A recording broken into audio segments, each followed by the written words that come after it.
तो कैसे हैं आप लोग? आई होप कि बिल्कुल घर जैसे हैं। नहीं है तो आदत डाल लीजिए, जीवन में छोटी बड़ी समस्याएं तो आती रहती है। आज का ये जो वीडियो है, हम लोग रीड एंड पास जो एसएसटी का चला रहे हैं उसका ये 6th वीडियो है। ये जो है आपका 6th वीडियो है। इसमें एक्चुअली क्या है कि हम लोग इकोनॉमिक्स शुरू करने वाले थे। हम आपको इस रीड एंड पास सीरीज में एसएसटी के टोटल चारों सब्जेक्ट को सेपरेट करके जितने भी इंपॉर्टेंट क्वेश्चन है उन सब क्वेश्चन का पोस्टमार्टम कर रहे हैं। आज का जो दिन है उसमें हम इकोनॉमिक्स को देखेंगे और जितने भी इंपॉर्टेंट क्वेश्चन अभी तक एग्जाम में पूछे गए हैं, जो एग्जाम के लिए इंपॉर्टेंट है ना, उसका हम लोग पोस्टमार्टम करेंगे।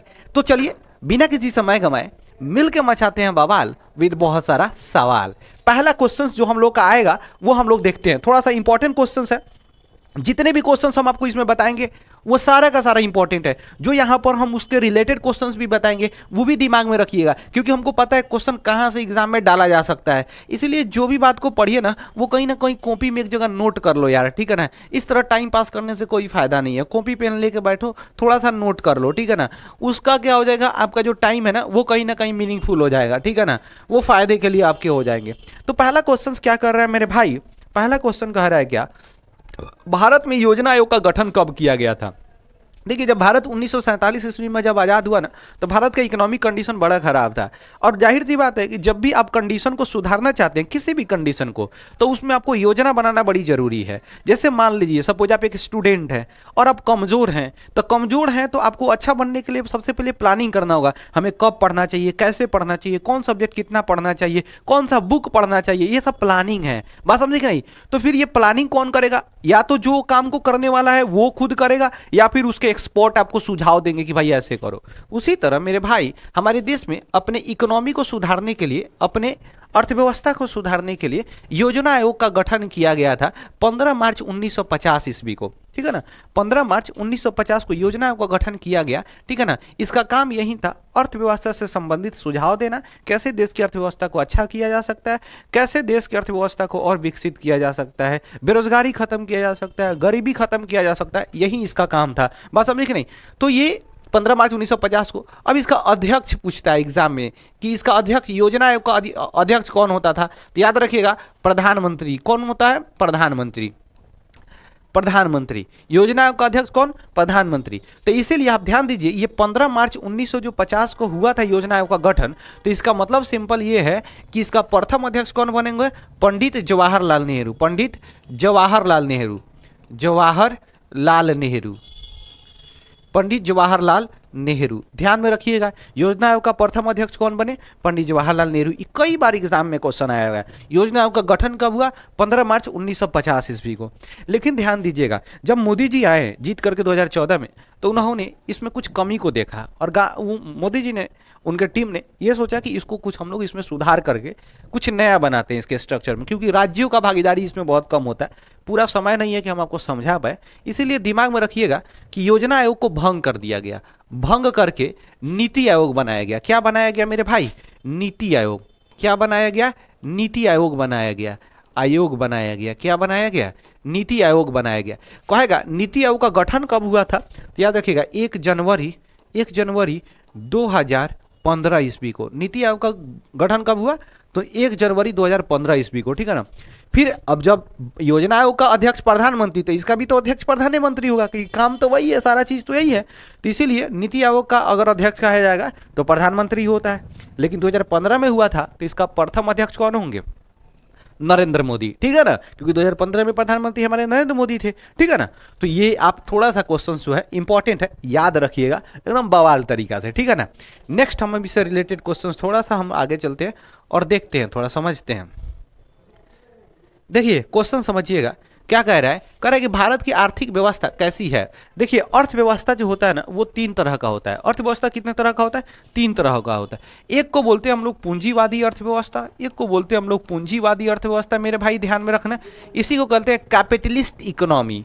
दूसरा जो होता है समाजवादी अर्थव्यवस्था, समाजवादी अर्थव्यवस्था, और ये दोनों को मिला करके तीसरा जो होता है मिश्रित अर्थव्यवस्था होता है। क्या होता है? मिश्रित अर्थव्यवस्था। इसी को बोलते हैं मिक्स्ड इकोनॉमी। क्लियर? तो ध्यान दीजिएगा, अगर भारत की बात किया जाए तो भारत बीच में का है, क्या है, दोनों का मिला करके मिश्रित अर्थव्यवस्था है। भारत में कैसी अर्थव्यवस्था है? मिश्रित अर्थव्यवस्था।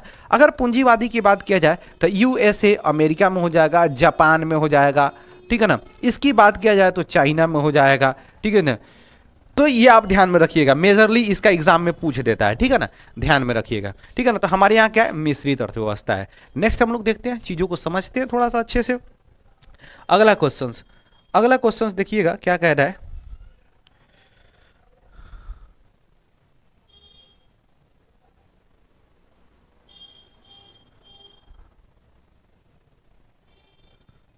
देखिए अगला क्या क्वेश्चन कह रहा है। अगला क्वेश्चन कह रहा है कि एक समाजवादी अर्थव्यवस्था में सर्वाधिक बल किस पर दिया जाता है? जब भी कोई समाजवादी अर्थव्यवस्था होगा ना, समाजवादी अर्थव्यवस्था होगा, उसमें सबसे ज्यादा समाज कल्याण पे, लोक कल्याण पे, लोक का मतलब होता है लोगों के कल्याण पे, लोगों की भलाई पर सबसे ज्यादा ध्यान दिया जाता है। क्या ध्यान दिया जाता है? लोगों के कल्याण पे। जब भी समाजवादी अर्थव्यवस्था होता है ना, तो इसमें जितने भी उत्पादन के साधन होते हैं, जितने भी अर्थव्यवस्था से रिलेटेड उत्पादन का साधन होंगे, बड़ी बड़ी फैक्ट्री, कंपनी जितने भी होंगे, वो सभी के सभी सरकारी होती है, सरकारी होगी। और आपको पता ही है, जो भी कंपनी सरकारी होती है वहाँ पर लोगों को देखिएगा, लोगों को सस्ता सर्विस प्रोवाइड कराती है, सेवाएं, उत्पादन, वस्तुएं सस्ता दिलाती हैं, लोगों को जो उसमें जॉब लगता है उनको अच्छा खासा सैलरी, अच्छा खासा सुविधा मिलता है। तो ये सारा चीज होता है, यानी लोक कल्याण। क्या रखेंगे याद? समाजवादी अर्थव्यवस्था में सर्वाधिक बल किस पर दिया जाता है? लोक कल्याण पर दिया जाता है, ठीक है ना। नेक्स्ट क्वेश्चन हम लोग थोड़ा सा समझते हैं और देखते हैं क्या कह रहा है। कह रहा है क्वेश्चन, कह रहा है क्या, कह रहा है क्वेश्चन क्या कह रहा है? अर्थव्यवस्था के किस क्षेत्र से हरित क्रांति की संबंधित, हरित क्रांति संबंधित है? अर्थव्यवस्था के किस क्षेत्र से हरित क्रांति संबंधित है? जब कहेगा हरित क्रांति तो ध्यान रखिएगा, हरित क्रांति कृषि से संबंधित है। किससे संबंधित है? कृषि से संबंधित है। और कृषि किससे संबंधित है? प्राथमिक क्षेत्र से संबंधित है। तो अर्थव्यवस्था का हरित क्रांति किससे संबंधित हो जाएगा? प्राथमिक क्षेत्र से। इससे रिलेटेड क्वेश्चंस कुछ याद रखिएगा। इसके प्रणेता या फिर इसके पिता कहा जाए, हरित क्रांति के पिता भारत में किसको माना जाता है? तो याद रखिएगा, doctor M S. Swaminathan, M S. Swaminathan, doctor M S. Swaminathan. दिमाग में रखिएगा, हरित क्रांति का पिता भारत में डॉक्टर एम.एस. स्वामीनाथन को कहा जाता है। दूसरा क्वेश्चन ये आ सकता है आपके एग्जाम से, ये आ सकता है कि हरित क्रांति से कौन सा क्षेत्र सकारात्मक रूप से प्रभावित हुआ? कहेगा सकारात्मक तो याद रखिएगा, पंजाब हो जाएगा, पंजाब हो जाएगा, हरियाणा हो जाएगा, हरियाणा हो जाएगा, ठीक है ना। यूपी का पश्चिमी क्षेत्र हो जाएगा, ठीक है ना, पूर्वी क्षेत्र, ठीक है ना। उसके बाद आप गुजरात देखिए, गुजरात हो जाएगा, ठीक है ना, महाराष्ट्र हो जाएगा, महाराष्ट्र हो जाएगा। बट बिहार बोर्ड में याद रखिएगा, पंजाब, हरियाणा और पूर्वी यूपी के बारे में ज़्यादातर बात किया जाता है, इसलिए थोड़ा सा दिमाग में चिपका के रखिएगा, क्योंकि एग्जाम में ये जरूर आएगा, ठीक है ना। ये सब छोटा छोटा बात है, दिमाग में रखिएगा, खुश रहिएगा। अगला क्वेश्चन देखिए क्या कह रहा है। अगला क्वेश्चन कह रहा है क्या, निम्न में से कौन प्राथमिक क्षेत्र से संबंधित है? तो बड़ा सिंपल है, प्राथमिक क्षेत्र कहेगा तो कृषि क्षेत्र हो जाएगा, प्राथमिक क्षेत्र कहेगा तो क्या हो जाएगा? कृषि क्षेत्र। द्वितीयक क्षेत्र कहेगा तो औद्योगिक क्षेत्र, द्वितीयक क्षेत्र कौन हो जाएगा? औद्योगिक क्षेत्र। सेवा क्षेत्र क्या हो जाएगा? तृतीयक क्षेत्र हो जाएगा। कौन सा क्षेत्र हो जाएगा? तृतीयक क्षेत्र हो जाएगा, ठीक है ना। टर्शियरी सेक्टर, सेकेंडरी सेक्टर और प्राइमरी सेक्टर। बात समझे कि नहीं? ये दिमाग में रखिएगा, एग्जाम में इससे रिलेटेड एगो ना एगो क्वेश्चन छपता है, ठीक है। नेक्स्ट क्वेश्चन क्या कह रहा है? नेक्स्ट क्वेश्चन कह रहा है क्या, निम्न में से किस राज्य को पिछड़ा राज्य कहा जाता है? जब कहेगा पिछड़ा राज्य तो बिहार हो जाएगा। बात समझे कि नहीं? किस राज्य को पिछड़ा राज्य कहा जाता है? बिहार। इसे बीमारू राज्य भी कहा जाता है। क्या कहा जाता है? बीमारू राज्य भी कहा जाता है। एक और क्वेश्चन आता है, निम्नलिखित में से कौन बीमारू राज्य नहीं है? तो ऑप्शन में देखिएगा लिखा रहेगा कर्नाटक। क्या लिखा रहेगा? कर्नाटक। साफ चटाक देना, ओकरा मार दीजिएगा, ठीक है ना, ये एग्जाम में आएगा। बीमारू राज्य नहीं है तो ऑप्शन में रहेगा कर्नाटक, बीमारू राज्य है तो बिहार रहेगा ऑप्शन में, ठीक है ना, ओकरा रगड़ दीजिएगा। इद्दू को क्वेश्चन फेमस है, हमको पता है ना यार कहाँ से क्वेश्चन आएगा, कौन ऑप्शन तुम मारोगे, ठीक है ना, तो ये दिमाग में रखना, ठीक है। अगला क्वेश्चन और बवाल क्वेश्चन है बिल्कुल। कह रहा है क्या, निम्न में से कौन बीमारू राज्य है? अभी जस्ट हम बात किए ना कि क्वेश्चन कहाँ से आएगा, कैसे आएगा, ये सब हमको पता है।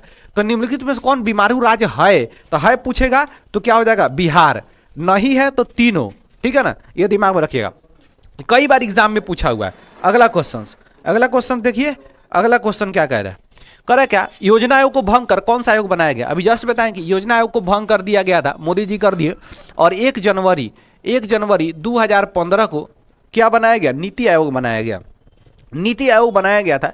और इसमें ध्यान रखिएगा नीति आयोग NITI, ठीक है ना, नीति आयोग, तो यहां पर याद रखिएगा national institution for transforming India,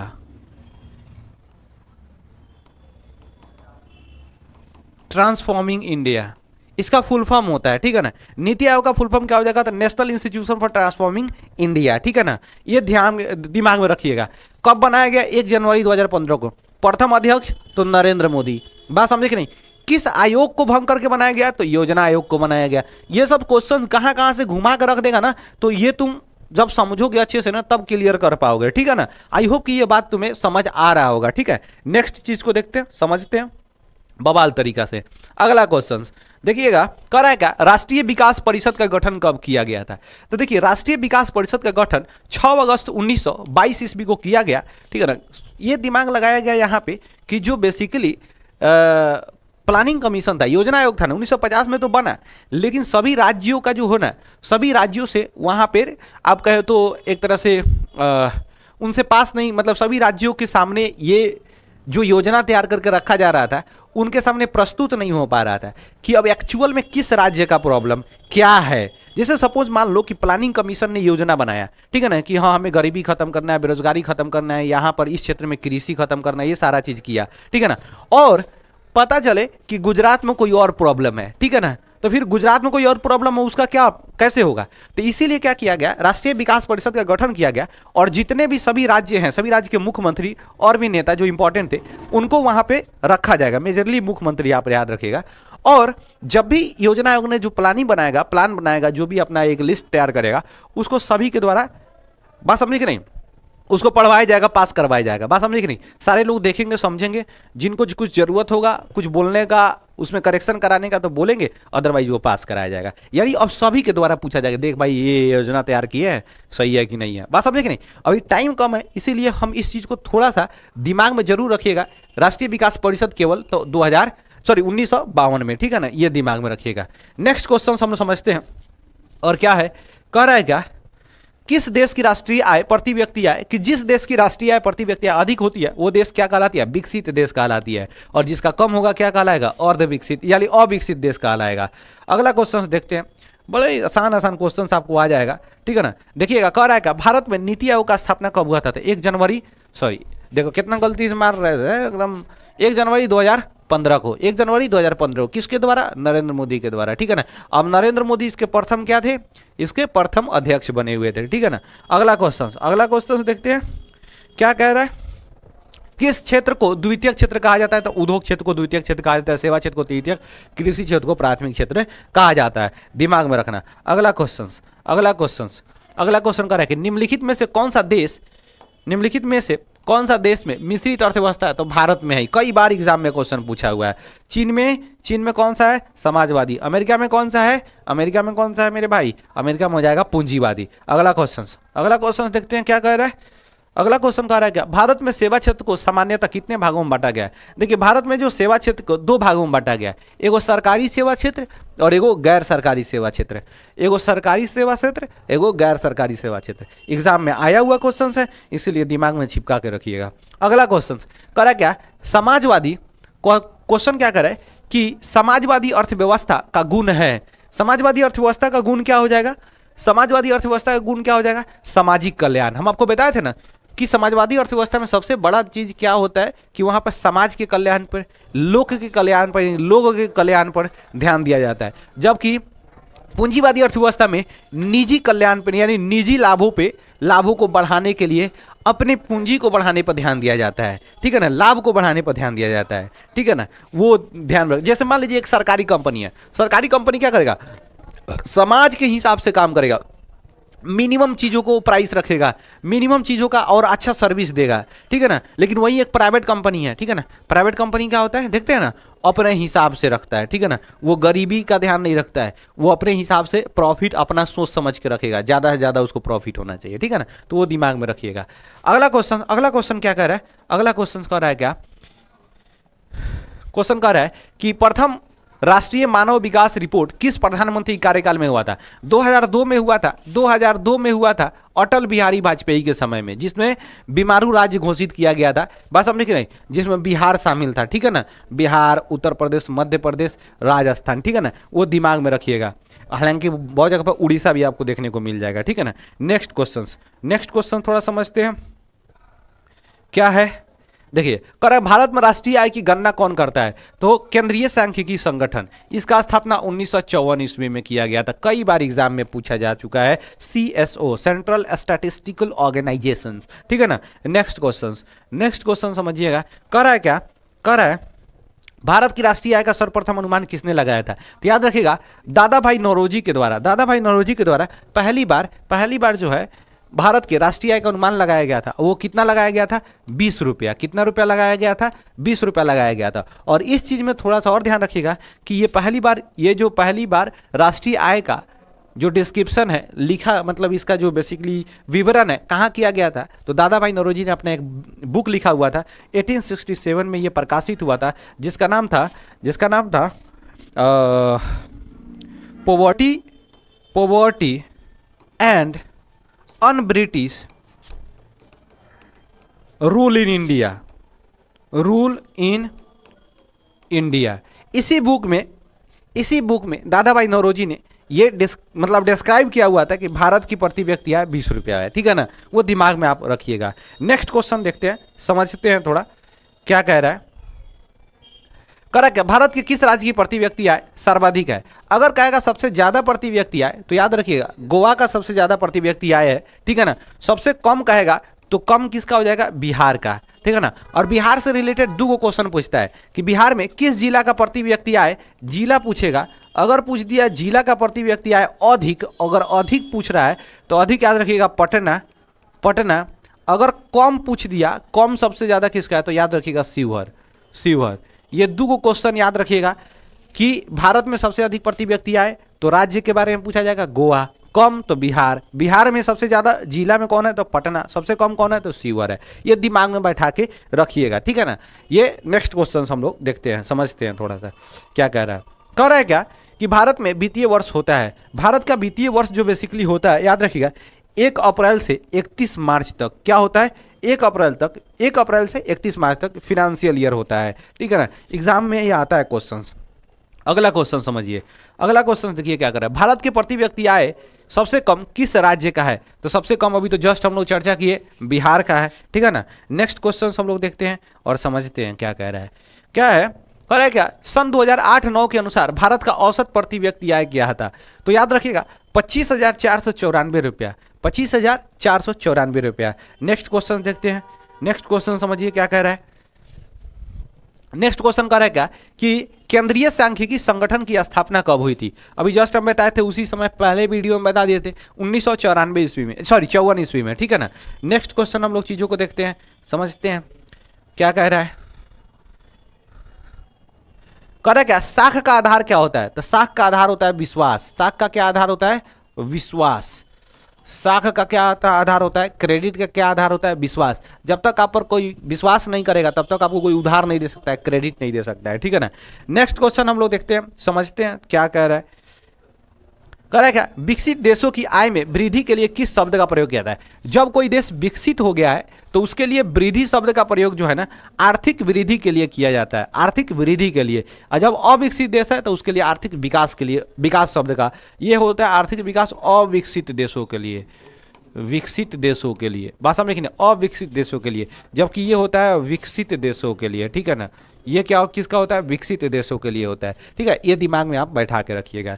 next question हम लोग समझते हैं, थोड़ा सा देखते हैं क्या कह रहा है। कह रहा है क्या, गरीबी के कुचक्र का अवधारणा किसने दिया था। देखिए, गरीबी के कुचक्र का अवधारणा रैगनर नर्कस ने दिया हुआ था। ये अर्थशास्त्री थे, इन्होंने बताया हुआ था कि ये गरीब व्यक्ति या फिर कोई भी गरीब राज्य है ना, वो गरीबी ही रहता है और उसके मतलब सबसे बड़ा प्रॉब्लम उन्होंने बताया हुआ था कि जब भी कोई व्यक्ति या भी कोई राज्य के बारे में बताया हुआ था कि एक गरीब राज्य होता है तो उसका आय कम होता है, जब आय कम होगा तो उसका इन्वेस्टमेंट कम होगा, जब वो निवेश कम करेगा तो उसका पूंजी का निर्माण कम होगा, जब पूंजी निर्माण दर कम होगा तो फिर उसका आय कम होगा। इसी तरह वो उसके यहाँ गरीबी हमेशा रिपीट करते रहता है, यानी गरीबी के कुचक्र का वो शिकार हो जाता है। इसीलिए रैगनर नर्कस ने यह सिद्धांत दिया था, गरीबी के कुचक्र, vicious circle of poverty, vicious circle of poverty, ये दिमाग में रखिएगा। नेक्स्ट क्वेश्चन क्या कह रहा है, नेक्स्ट क्वेश्चन कह रहा है क्या, किसने कहा मुद्रा वह है जो मुद्रा का कार्य करता है। बहुत इंपॉर्टेंट है, एग्जाम में ये पूछा हुआ स्टेटमेंट है, तो याद रखिएगा। हार्टले विदर्स ने क्या बोला हुआ था, मुद्रा वह है जो मुद्रा का कार्य करती है। ठीक है, नेक्स्ट क्वेश्चंस और बवाल क्वेश्चंस क्या कह रहा है, इनमें से कौन सा मुद्रा का एक आधुनिक रूप है, तो जमा यानी डिपॉजिट। डिपॉजिट जो होता है ना मेरे भाई, डिपॉजिट जो होता है ये आधुनिक फॉर्म है। पहले जो होता था, जो वस्तु विनिमय प्रणाली में हम डिपॉजिट नहीं कर सकते थे, अब अनाज उनाज थोड़े हम जमा करके रखें, चलो बेटी का शादी होगा या फिर उसके पढ़ाई के लिए हम गेहूं रख दे रहे हैं, सर नहीं हो सकता। आज के समय में पैसा वैसा है तो उसके नाम पर फिक्स कर देते हैं, बैंक में जमा कर देते हैं, इसलिए ये आज का सबसे इंपॉर्टेंट फॉर्म होगा। ठीक है ना, नेक्स्ट क्वेश्चन हम देखते हैं, समझते हैं क्या कह रहा है। नेक्स्ट क्वेश्चन देखिए, कह रहा है क्या कि आजकल मुद्रा का कौन सा रूप अधिक प्रचलन में है, तो याद रखिएगा धात्विक मुद्रा, पत्र मुद्रा यानी करेंसी सबसे ज्यादा प्रचलन में है। करेंसी बात समझे कि नहीं, कागज का पैसा देखिएगा सबसे ज्यादा प्रचलन में आज के समय में है। ठीक है, इसलिए दिमाग में रखिएगा। पत्र मुद्रा का अगर कहा जाएगा कि इसका अगर जारी कौन करता है, तो याद रखिएगा reserve bank of India, RBI इसको जारी करता है। इसका स्थापना पूछ देता है, तो आगे दिया है क्वेश्चन, स्थापना के बारे में भी एग्जाम में आया है बहुत बार, तो याद रखिएगा 1915 में 35 में 15 करें 1935 1935 ईस्वी में, अप्रैल 1935 ईस्वी में हुआ था। इससे रिलेटेड एग्जाम में आया हुआ क्वेश्चन है, हम आगे इस पर डिस्कस भी करेंगे, इंपॉर्टेंट है, थोड़ा सा ध्यान रखिएगा। देखिए क्या कह रहा है क्या, विनिमय का सर्वोत्तम माध्यम क्या है, विनिमय का सर्वोत्तम माध्यम क्या हो जाएगा, मुद्रा यानी पैसा जो होता है ना वो विनिमय का मतलब क्या होता है, एक्सचेंज। हम एक सामान को बदले में दूसरे सामान जब लेते हैं तो उसे हम कहते हैं विनिमय। ठीक है ना, मान लीजिए हम किसी को 10 रुपया दिए, उसके बदले में हमें कुछ मिला, या उसके बदले में हमें सेवा प्रदान किया, तो वो विनिमय हो जाता है। ठीक है ना, मतलब हमको एक वस्तु दे, उसके बदले में दूसरा चीज हमें मिले, बात समझे कि नहीं। तो इसमें सबसे इंपॉर्टेंट क्या है, मुद्रा, क्योंकि हमें मुद्रा से कुछ भी मिल जाएगा, कुछ भी खरीद सकते हैं। ठीक है ना, वहां पर कोई भी रिस्ट्रिक्शन नहीं होता है, इसीलिए इंपॉर्टेंट क्या हो जाएगा, मुद्रा, सबसे बेटर मुद्रा हो जाता है। नेक्स्ट क्वेश्चन समझते हैं और देखते हैं। देखिए क्या कह रहा है क्या कि निम्न में से कौन प्लास्टिक मुद्रा है। प्लास्टिक मुद्रा की अगर बात किया जाए तो प्लास्टिक मुद्रा कौन हो जाएगा, सॉरी चेक बोला, डेबिट कार्ड हो जाएगा। क्या हो जाएगा, डेबिट कार्ड हो जाएगा। डेबिट कार्ड यानी जो एटीएम में कार्ड जो घुसाते हैं हम लोग, वो हो जाएगा डेबिट कार्ड, बात समझे कि नहीं। नेक्स्ट क्वेश्चन एक और हो जाता है क्रेडिट कार्ड। क्रेडिट कार्ड दो होता है, क्रेडिट कार्ड, डेबिट कार्ड, ये दिमाग में आप रखिएगा। ठीक है ना, अगला क्वेश्चन हम लोग थोड़ा सा देखते हैं समझते हैं क्या कह रहा है क्या कि रूस की मुद्रा का नाम क्या है, तो रूस की मुद्रा का नाम याद रखिएगा रूबल है। रूस के मुद्रा का नाम क्या है, रूबल है, दिमाग में रखिएगा। इससे रिलेटेड एक दो बात याद रखिएगा। दिनार जो है याद रखिएगा इराक का है, इराक के मुद्रा का नाम क्या है, दिनार है। रियाल ईरान का है, क्या याद रखिएगा, ईरान याद रखिएगा। क्या हो जाएगा, इराक और ईरान। दूसरा चीन के पूछ देता है, चीन के मुद्रा का नाम क्या है, तो युआन है। जापान के मुद्रा का नाम पूछ देता है, जापान, तो याद रखिएगा येन, येन, चौ नहीं है, येन, जापान के मुद्रा का नाम। स्वीडन पूछ देगा, स्वीडन के मुद्रा का नाम। ये कुछ क्वेश्चन बता रहे हैं जो एग्जाम में आता है, वो दिमाग में रखिएगा। तो याद रखिएगा स्वीडन का बोलता है तो कोरोना हो जाएगा, कोरोना, अपने यहाँ जो कोरोना आया हुआ था वो। ठीक है ना, स्वीडन हो जाएगा। हाँ, बांग्लादेश अपना पड़ोसी है, बांग्लादेश गलती लिखा गया, बांग्लादेश। ठीक है ना, बांग्लादेश का याद रखिएगा राजधानी ढाका है और पैसा टाका है। ठीक है ना, बांग्लादेश का क्या हो जाएगा, टाका। ठीक है ना, ये क्वेश्चन है जो एग्जाम में आता है, रिलेटेड क्वेश्चंस दिमाग में रखिएगा। ठीक है ना, तो आपको काम इतना से बेड़ा पार चल जाएगा एग्जाम के पॉइंट ऑफ व्यू से। ठीक है ना, नेक्स्ट हम लोग देखते हैं, समझते हैं। अगला क्वेश्चन क्या कर रहा है क्या कि भारत का वित्तीय राजधानी कहाँ है। वित्तीय राजधानी कहाँ पर है, तो मुंबई याद रखिएगा। भारत का वित्तीय राजधानी कहाँ है, मुंबई, क्योंकि सबसे ज़्यादा अगर देखा जाए पैसों का आदान प्रदान जो होता है, बड़े बड़े जितने भी कॉरपोरेट कंपनी है वो सभी के सभी कहाँ पे है, मुंबई में है। सबसे ज़्यादा पैसा कहाँ पे है, मुंबई में है, इसीलिए भारत का वित्तीय राजधानी मुंबई हो जाएगा। नेक्स्ट क्वेश्चन कह रहा है क्या, भारत में करेंसी नोट कौन जारी करता है? करेंसी यानी जो कागज का पैसा होता है वो कौन जारी करता है? तो रिजर्व बैंक ऑफ इंडिया जारी करता है, आरबीआई। आरबीआई। बैंकों का बैंक किसे कहा जाता है? एग्जाम में आ जाता है। बैंकों का बैंक, बैंकों का बैंक किसे कहा जाता है? तो आरबीआई को कहा जाता है, ठीक है ना, दिमाग में रखिएगा। नेक्स्ट क्वेश्चन समझते हैं थोड़ा सा क्या कह रहा है। कह रहा है क्या कि भारतीय मुद्रा बाजार में किस प्रकार के ऋणों का लेन देन होता है? देखिए, भारत का जो फिनेंशियल सिस्टम है, भारत का जो वित्तीय संस्था है, दो तरह का होगा, ठीक है ना। एक होगा भारतीय मुद्रा बाजार और एक होगा पूंजी बाजार। क्या हो जाएगा? भारतीय मुद्रा बाजार, भारतीय पूंजी बाजार। तो मुद्रा बाजार जो होता है ना, वो कम समय के लिए यानी अल्पकालीन लोन देता है। अल्पकालीन क्या देता है? अल्पकालीन लोन देता है। जबकि पूंजी बाजार ये दीर्घकालीन लोन देता है। दीर्घकालीन, ये मध्यकालीन भी हो जाएगा इसी में, मध्यकालीन लोन। तो क्या हो जाएगा? यहाँ मुद्रा बाजार कर रहा है तो मुद्रा बाजार की बात किया जाए तो अल्पकालीन हो जाएगा। बात समझे कि नहीं? ये दिमाग में रखिएगा एग्जाम में। पूंजी बाजार का होता है तो दीर्घकालीन हो जाएगा, ठीक है ना। नेक्स्ट क्वेश्चन समझते हैं क्या कह रहा है। निम्नलिखित में से कौन सा संस्था भारत में मुद्रा जारी करता है? तो मुद्रा जारी कौन करेगा? एक तो होगा आपका, कौन सा संस्था भारत में मुद्रा जारी करता है? निम्नलिखित में कौन सा संस्थान भारत में कौन मुद्रा? तो रिजर्व बैंक ऑफ इंडिया जारी करता है, ठीक है ना। नेक्स्ट क्वेश्चन समझिए क्या कह रहा है। रिजर्व बैंक ऑफ इंडिया का स्थापना कब हुआ था? तो 1935 ईस्वी में, ठीक है ना, 1 अप्रैल 1935 ईस्वी को हुआ था। अगला क्वेश्चन एग्जाम में आता है कि इसका राष्ट्रीयकरण कब हुआ था? क्योंकि ये प्राइवेट बैंक था शुरू में, बाद में इसको सरकार खरीद लिया। राष्ट्रीयकरण कब हुआ था? तो 1949 ईस्वी में हुआ था, ठीक है ना। क्वेश्चन दूसरा आता है कि बैंकों का राष्ट्रीयकरण, व्यावसायिक बैंकों का राष्ट्रीयकरण पहली बार कब हुआ था? तो 1969 में 14 बैंक का राष्ट्रीयकरण किया गया। 1980 में 6 बैंक का राष्ट्रीयकरण किया जाएगा।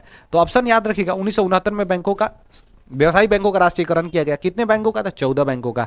पहली बार राष्ट्रीयकरण किया गया था किसका? रिजर्व बैंक ऑफ इंडिया का राष्ट्रीयकरण किया गया 1949 में। स्थापना 1935 ईस्वी में। राष्ट्रीयकरण का मतलब समझ रहे होंगे क्या होगा? राष्ट्रीयकरण का मतलब होता है कि किसी भी चीज को सरकारी बनाना, यानी सरकार उसको अपने अंडर में ले लेती है। जैसे मान लीजिए कि कोई कंपनी है, प्राइवेट कंपनी है, सरकार उसका वैल्यू देकर के खुद अपने अंडर में कर लेगी। राष्ट्रीयकरण होता है, सिंपल भाषा में समझना है।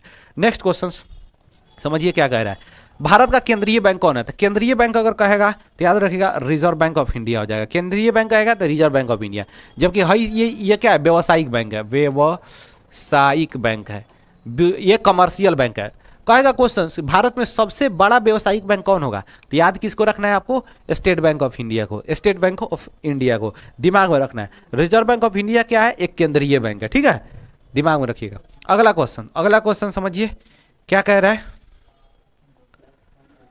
क्या कह रहा है कि वाणिज्यिक बैंकों का राष्ट्रीयकरण, यानी यहाँ पर कमर्शियल बैंक है, व्यवसायिक बैंक है, उसका राष्ट्रीयकरण कब हुआ? अभी जस्ट बताया 1969 ईस्वी में।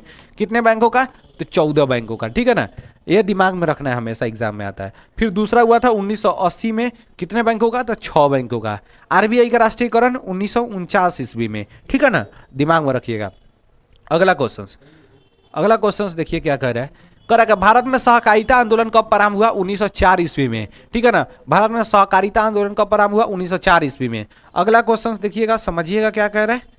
करेगा क्या? शेयर बाजार की नियामक संस्था है सेबी। शेयर बाजार का नियामक संस्था क्या है? सेबी। एग्जाम में 2-3 बार पूछा हुआ है क्वेश्चन है, ठीक है ना। नेक्स्ट हम लोग देखते हैं, समझते हैं। देखिए क्या कह रहा है। करा क्या? सहकारिता साख समिति कानून कब पारित हुआ था? 1904 ईस्वी में आंदोलन भी शुरू हुआ, उसी समय पास भी हुआ था, ठीक है, दिमाग में रखिएगा। अगला क्वेश्चन समझिए, कह रहा है क्या? ग्रामीण बैंकों के संस्थापक कौन थे? तो ग्रामीण बैंक के प्रोफेसर मोहम्मद यूनुस, ये बांग्लादेश के थे, बांग्लादेश के थे। और इन्हीं को क्या मिला हुआ था? नोबेल प्राइज मिला हुआ था इकोनॉमिक्स में नोबेल प्राइज अवार्ड मिला हुआ था। बात समझ रहे? नोबेल प्राइज अवार्ड मिला हुआ था, ठीक है ना।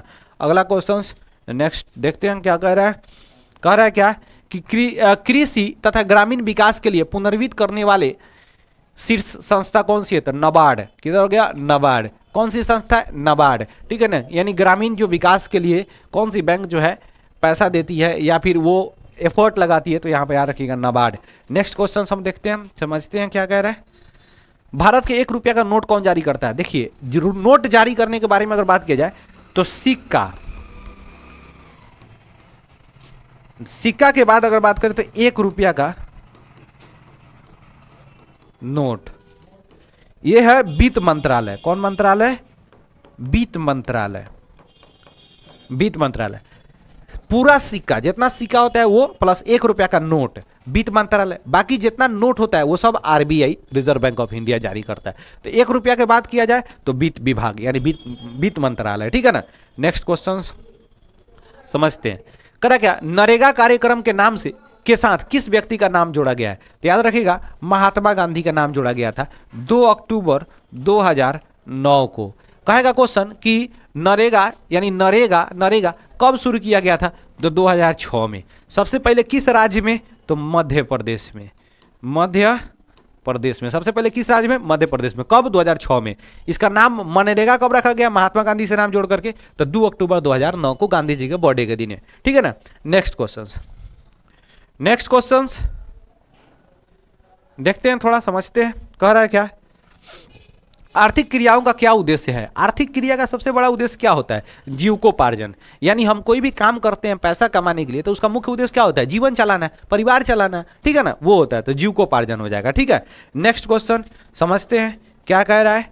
मानव पूंजी के प्रमुख घटक क्या है? मानव पूंजी का सिंपल मतलब होता है, हम पूंजी किसको कहते हैं? जिसके सहायता से हम कुछ धन अर्जित करें, जिसके सहायता से हमें रिटर्न में पैसा मिले, ठीक है ना, जिससे हमारा जीवन यापन हो।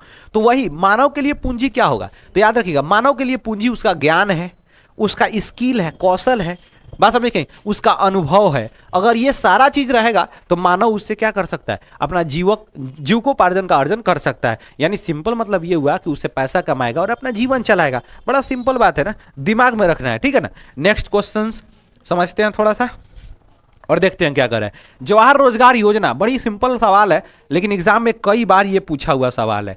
जवाहर रोजगार योजना कब शुरू किया गया था? 1989 ईस्वी में, ठीक है ना। एग्जाम में ये पूछा हुआ सवाल है। अगला क्वेश्चन का है क्या, भारत के सकल घरेलू उत्पाद में किस क्षेत्र का योगदान सबसे ज्यादा है? कहेगा सकल घरेलू यानी जीडीपी में सबसे ज्यादा योगदान किसका होगा? तो याद रखिएगा सबसे ज्यादा योगदान सेवा क्षेत्र का। लेकिन सबसे ज्यादा रोजगार कहाँ मिलता है? तो याद रखिएगा रोजगार कहाँ मिलेगा? तो कृषि क्षेत्र में। सबसे ज्यादा रोजगार कहाँ? कृषि क्षेत्र में। लेकिन सबसे ज्यादा पैसा इनकम सरकार को कहाँ से होता है? तो सेवा क्षेत्र से यानी टर्शियरी सेक्टर से आता है। बात समझे कि नहीं। अगला क्वेश्चन देखते हैं, समझते हैं।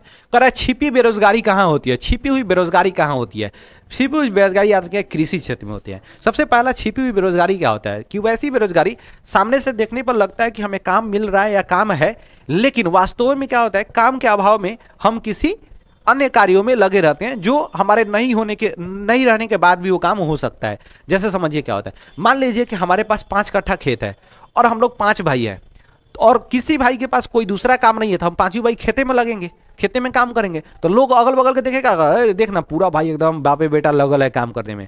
लेकिन वास्तविकता क्या है कि वो खेत में काम 1 आदमी 2 आदमी भी कर सकता है, ठीक है ना। अगर हमारे पास जॉब होता, जॉब का अपॉर्चुनिटी होता है, तो हम 2-3 भाई बाहर जाके कमाते, तो इनकम बढ़ता है कि नहीं बढ़ता है। लेकिन जॉब ही नहीं है, तो जॉब नहीं है, हमारे पास बेरोजगार है, लेकिन बेरोजगार हम दिख नहीं रहे हैं, छिपा हुआ है हमारा बेरोजगारी, ठीक है ना। तो दिमाग में रखिएगा सबसे ज्यादा बेरोजगारी छिपी हुई कहाँ होता है? कृषि क्षेत्र में होता है, ठीक है ना। नेक्स्ट हम लोग देखते हैं, समझते हैं क्या कह रहा है। कह रहा है क्या कि वस्तुओं और सेवाओं के अपने उपयोग के लिए खरीदता कौन है? कोई भी व्यक्ति जब उपयोग के लिए खरीदेगा तो उपभोक्ता होगा। समझ आया कि नहीं आया? कोई भी व्यक्ति उपभोग के लिए खरीदेगा, उपयोग के लिए खरीदेगा तो क्या हो जाएगा? उपभोक्ता हो जाएगा, ठीक है ना। नेक्स्ट क्वेश्चन समझिए क्या कह रहा है। कह रहा है क्या कि मनरेगा शुरू हुई थी सबसे पहले आंध्र प्रदेश में। आपको हम पूरा इससे रिलेटेड पिछला वीडियो बता दिए जो एग्जाम में पूछा जाता है। एक और क्वेश्चन पूछा जाता है, मनरेगा में कितने दिनों के लिए काम मिलता है? तो 100 दिनों के लिए। कितने दिनों के लिए लोगों को काम मिलता है? कम से कम 1 साल में, तो 100 दिन के लिए मिलता है। हर राज्य में मनरेगा में जो है ना पेमेंट अलग अलग होता है मजदूरों के लिए, ठीक है ना, अलग अलग होता है। नेक्स्ट क्वेश्चन समझिए क्या कर रहा है। कह रहा है भारत के सकल घरेलू उत्पाद में किस क्षेत्र का सर्वाधिक योगदान है? अब फिर वही बात है, जीडीपी में अभी जस्ट बताया, सेवा क्षेत्र का सबसे ज्यादा योगदान है। नेक्स्ट क्वेश्चन हम लोग देखते हैं। कह रहा है निम्न में से कौन बहुराष्ट्रीय कंपनी है? बहुराष्ट्रीय कंपनी वैसी कंपनी जो अलग अलग देशों में अपना काम करे, व्यापार करे, सामान को बेचे, ठीक है ना, उसे हम कहते हैं सामान का उत्पादन भी करे। इनमें से सभी हो जाएगा। सैमसंग भी देखिएगा है दूसरे देश का, फोर्ड मोटर्स दूसरे देश का, कोका कोला दूसरे देश का, लेकिन सभी हमारे देश में भी है, दूसरे देश में भी है, विश्व के कई देशों में काम करता है। हमारे यहाँ टाटा मोटर्स हो गया, महिंद्रा हो गया, ये सब क्या है, बहुराष्ट्रीय कंपनी है जो दूसरे दूसरे देशों में जाकर के काम करता है, ठीक है। अगला क्वेश्चन क्या करे, वैश्वीकरण का क्या अर्थ होता है? वैश्वीकरण का सिंपल अर्थ होता है जब हम अपने अर्थव्यवस्था को या विश्व के अर्थव्यवस्थाओं के साथ जोड़ते हैं तो उसे हम वैश्वीकरण कहेंगे। तो इसमें अर्थव्यवस्था के समन्वय क्या हो जाएगा, इसमें अर्थव्यवस्था, विश्व अर्थव्यवस्था से समन्वय क्या हो जाएगा, समन्वय का मतलब होता है मेल मिलाप, उससे जोड़ना है, ठीक है ना। नेक्स्ट क्वेश्चन समझिएगा क्या कह रहा है। विश्व व्यापार संगठन का मुख्यालय, विश्व व्यापार यानी WTO का मुख्यालय, आपको हम पहले ही बताए थे इसका मुख्यालय जेनेवा होगा। स्थापना पूछेगा तो 1995 ईस्वी में। WTO का स्थापना, विश्व व्यापार संगठन का स्थापना 1995 में, ठीक है ना। 3 को हम आपको बताए थे, विश्व व्यापार संगठन का स्थापना पूछेगा, दूसरा विश्व बैंक का स्थापना पूछेगा तो 1945 में, IMFWB यानी वर्ल्ड बैंक का, IMF इंटरनेशनल मॉनेटरी फंड का स्थापना 1945 ईस्वी में, ठीक है ना। ये कुछ बात जो है दिमाग में चिपका कर रखिएगा, ठीक है। अगला क्वेश्चन हम देखते हैं, समझते हैं थोड़ा क्या कह रहा है। कह रहा है क्या कि वैश्वीकरण के मुख्य अंग कितने हैं? ये बड़ी फेमस क्वेश्चन है। वैश्वीकरण के मुख्य अंग कितने हो जाएंगे? 5 हो जाएगा, ठीक है ना। दिमाग में क्या रखना है, वैश्वीकरण के मुख्य अंग 5 को। अगला क्वेश्चन समझिए क्या कह रहा है। कह रहा है क्या, नई आर्थिक नीति से किससे सम्मिलित किया गया, नीति में किससे सम्मिलित किया गया? तो उदारीकरण किया गया, निजीकरण भी किया गया, वैश्वीकरण भी किया गया। इसे हम कहते हैं LPG। 1991 ईस्वी में लाया गया था। भारत में नई आर्थिक नीति क्वेश्चन आता भी है कि कब लाया गया था, तो 1991 में। LPG इसको कहता है लिबरलाइजेशन, प्राइवेटाइजेशन, ग्लोबलाइजेशन। लिबरलाइजेशन को हिंदी में उदारीकरण, प्राइवेटाइजेशन को निजीकरण, ग्लोबलाइजेशन को वैश्वीकरण। तो इनमें से क्या हो जाएगा, सभी हो जाएगा। इनमें से क्या हो जाएगा, सभी हो जाएगा, तीनों हो जाएगा, ठीक है ना। और ये तीनों नीति कब लाया गया था, तो 1991 में। इसको क्या कहा जाता है, तो LPG कहा जाता है, ठीक है बवाल। अगला क्वेश्चन देखिए, कह रहा क्या, WTO का स्थापना अभी जस्ट हम बात किए 1995 में। कब हुआ था, 1995 में। नेक्स्ट क्वेश्चन समझते हैं क्या कह रहा है कि अंतर्राष्ट्रीय व्यापार संबंधी नियमों का निर्धारण। तो WTO वर्ल्ड ट्रेड ऑर्गेनाइजेशन का मतलब ही है, उनका काम ही है विश्व से अंतर्राष्ट्रीय जो व्यापार है उससे संबंधित नियमों का निर्धारण करना और देख रेख करना कि क्या हो रहा है, क्या चल रहा है, गलत सही तो नहीं हो रहा है।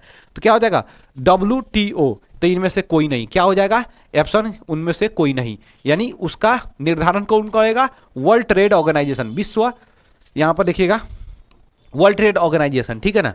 अंतर्राष्ट्रीय आप देख सकते हैं व्यापार संगठन, विश्व व्यापार संगठन, इसी को हिंदी में कहते हैं, ठीक है ना। नेक्स्ट क्वेश्चन देखिए क्या कह रहा है। भारत में उपभोक्ता संरक्षण कानून कब लागू हुआ? याद रखिएगा 1986 में लागू हुआ था, ठीक है ना। 1986 ईस्वी में उपभोक्ता संरक्षण कानून। इससे रिलेटेड 2 क्वेश्चन पूछता है कि भारतीय राष्ट्रीय उपभोक्ता दिवस, उपभोक्ता संरक्षण दिवस, राष्ट्रीय उपभोक्ता दिवस, भोक्ता, और एक होता है अंतर्राष्ट्रीय उपभोक्ता दिवस, अंतर्राष्ट्रीय उपभोक्ता दिवस। ये 2 क्वेश्चन, राष्ट्रीय उपभोक्ता दिवस, अंतर्राष्ट्रीय उपभोक्ता दिवस। तो क्वेश्चन राष्ट्रीय की बात करेगा तो 24 दिसंबर और अंतर्राष्ट्रीय करेगा तो 15 मार्च। और एक पूछ देता है महिला दिवस तो 8 मार्च। क्या याद रखेंगे, 8 मार्च। ये 3 क्वेश्चन एग्जाम में बड़ी फेमस है, ये दिमाग में चिपका के रखिएगा, पूछता है, ठीक है ना।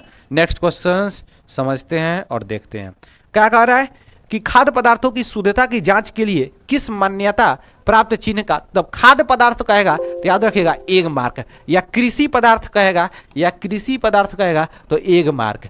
हॉल मार्क किसका होता है, आभूषण, यानी स्वर्ण आभूषण, ज्वेलरी के लिए, ठीक है ना, गहना के लिए क्या होता है, हॉलमार्क। ये तो बड़ा फेमस क्वेश्चन है, बिहार बोर्ड का साफा एकदम क्या बोला जाता है, लॉलीपॉप क्वेश्चन है, ठीक है ना, एकदम हमेशा आते रहता है लड़का सब लिए, ठीक है ना।